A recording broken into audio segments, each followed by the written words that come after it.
हे guys, welcome back to the another video of government job channel. तर guys, आजच्या व्हिडिओमध्ये आरोग्य विभागाची गट क आणि गट ड ची एक्झाम झालेली आहे आणि एक्झाम झालेल्यानंतर आता आज म्हणजेच की 15 डिसेंबरला आन्सर कीज रिलीज होणार आहेत।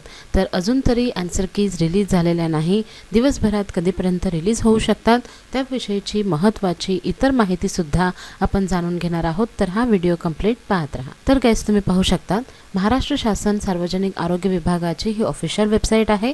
या वेबसाईटमध्ये सूचना या टॅबमध्ये जर का आपण पाहिलं तर इथे कुठलीही नवीन जी अपडेट आहे किंवा नवीन जी लिंक आहे ही सुरू करण्यात आलेली नाही।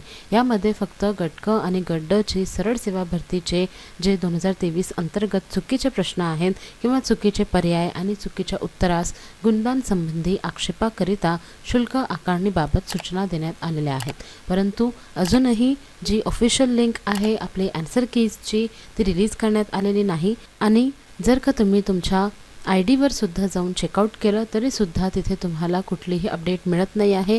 संपूर्ण ब्लँक पेज मिळत आहे, एक्सपायर झालेली लिंक अशी त्यांनी अपडेट दिलेली आहे। परंतु आज दिवसभरात कधीही आपली जी आन्सर कीज आहे ही रिलीज होऊ शकते। त्याबाबतची महत्त्वाची अपडेट लगेचच तुमच्यापर्यंत पोहोचवणार आहे जेव्हा केव्हा आन्सर कीज ह्या तुमच्या ऑफिशियल यूजर ID मध्ये रिलीज करण्यात येणार आहेत। तर त्यामुळे जर का तुम्ही माझ्या चॅनलवर नवीन असाल तर लवकरात लवकर चॅनलला सबस्क्राईब करून घ्या। त्याचप्रमाणे गाइज, जर का तुम्ही तुमच्या आन्सर कीज चेकआउट केल्या, तुम्हाला त्यामध्ये कुठे चुकीच्या प्रश्नांवर किंवा चुकीच्या पर्यायावर किंवा चुकीच्या उत्तरावर काही आक्षेप आहे, काही हरकती आहेत, तर त्यासाठी तुम्ही आक्षेप आणि हरकती ह्या नोंदवू शकतात। त्यासाठी तुम्हाला प्रत्येक प्रश्नासाठी 100 रुपये हे आकारण्यात येणार आहेत। परंतु सर्वात महत्त्वाचं म्हणजे जे हे नवीन प्रसिद्धीपत्रक प्रसिद्ध करण्यात आलेलं होतं त्यामध्ये त्यांनी माहिती दिलेली होती की जर का तुम्ही कुठलेही आक्षेप किंवा हरकत नोंदवलेली आहे आणि ते सुद्धा TCS कंपनीकडून मान्य करण्यात आले किंवा योग्य ठरत असेल तर तुम्हाला तुमची जी फी आहे ही सुद्धा परत करण्यात येणार आहे। परंतु जर का तुमचा आक्षेप किंवा तुमची हरकत ही अयोग्य असेल तर प्रति आक्षेप किंवा प्रति हरकत जे तुम्ही 100 रुपये फी ही दिलेली होती ही फीज तुम्हाला वापस मिळणार नाही।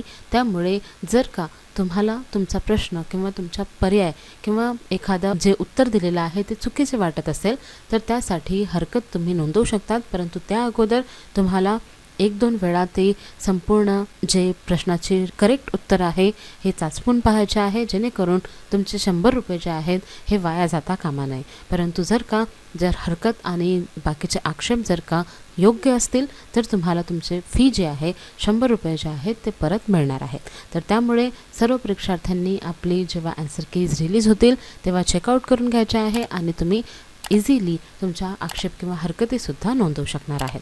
परंतु आज दिवसभरात कधीही ही ऑफिशियल वेबसाईट अपडेट करण्यात येईल आणि तुम्ही तुमच्या यूजर ID वर जाऊन इझिली चेकआउट करू शकणार आहात। इथे जे हेल्पलाईन नंबर दिलेले आहेत यावर सुद्धा कॉल करून विचारणा केली असता त्यांनी एकच उत्तर दिलेले आहे की दिवसभरात कधीही तुम्हाला ऑफिशियल वेबसाईटवर ही माहिती मिळणार आहे आणि तुमच्या आन्सर कीज कधीही दिवसभरातून तुमच्या लॉग इन ID मध्ये रिलीज केल्या जाऊ शकतात। त्यामुळे तुम्हाला तुमचे लॉग इन ID 1-2 वेळा चेकआउट करून पाहायचे आहे। त्याचबरोबरच ऑफिशियल वेबसाईटला सुद्धा दिवसभर तुम्हाला व्हिजिट करायचं आहे। तर अशा प्रकारे ही नवीन अपडेट समोर आलेली आहे आणि जर का केव्हाही तुमची आन्सर की रिलीज झाली किंवा तुमच्या लॉग इन ID मध्ये प्रसिद्ध करण्यात आली तर तेव्हा मी सर्वात अगोदर तुम्हाला माहिती पुरवणार आहे। म्हणून सर्वात आधी तुम्हाला चॅनलला सुद्धा सबस्क्राईब करून घ्यायचं आहे। तर गाइस, ही महत्त्वाची माहिती मी तुमच्यापर्यंत घेऊन आलेली आहे। जर का तुम्हाला हा व्हिडिओ आवडला असेल तर व्हिडिओला नक्की लाईक करा, शेअर करा आणि जर का तुम्ही माझ्या चॅनलवर नवीन असाल तर लवकरात लवकर चॅनलला सबस्क्राईब करून घ्या अशाच नवनवीन अपडेटसाठी। Thank you all.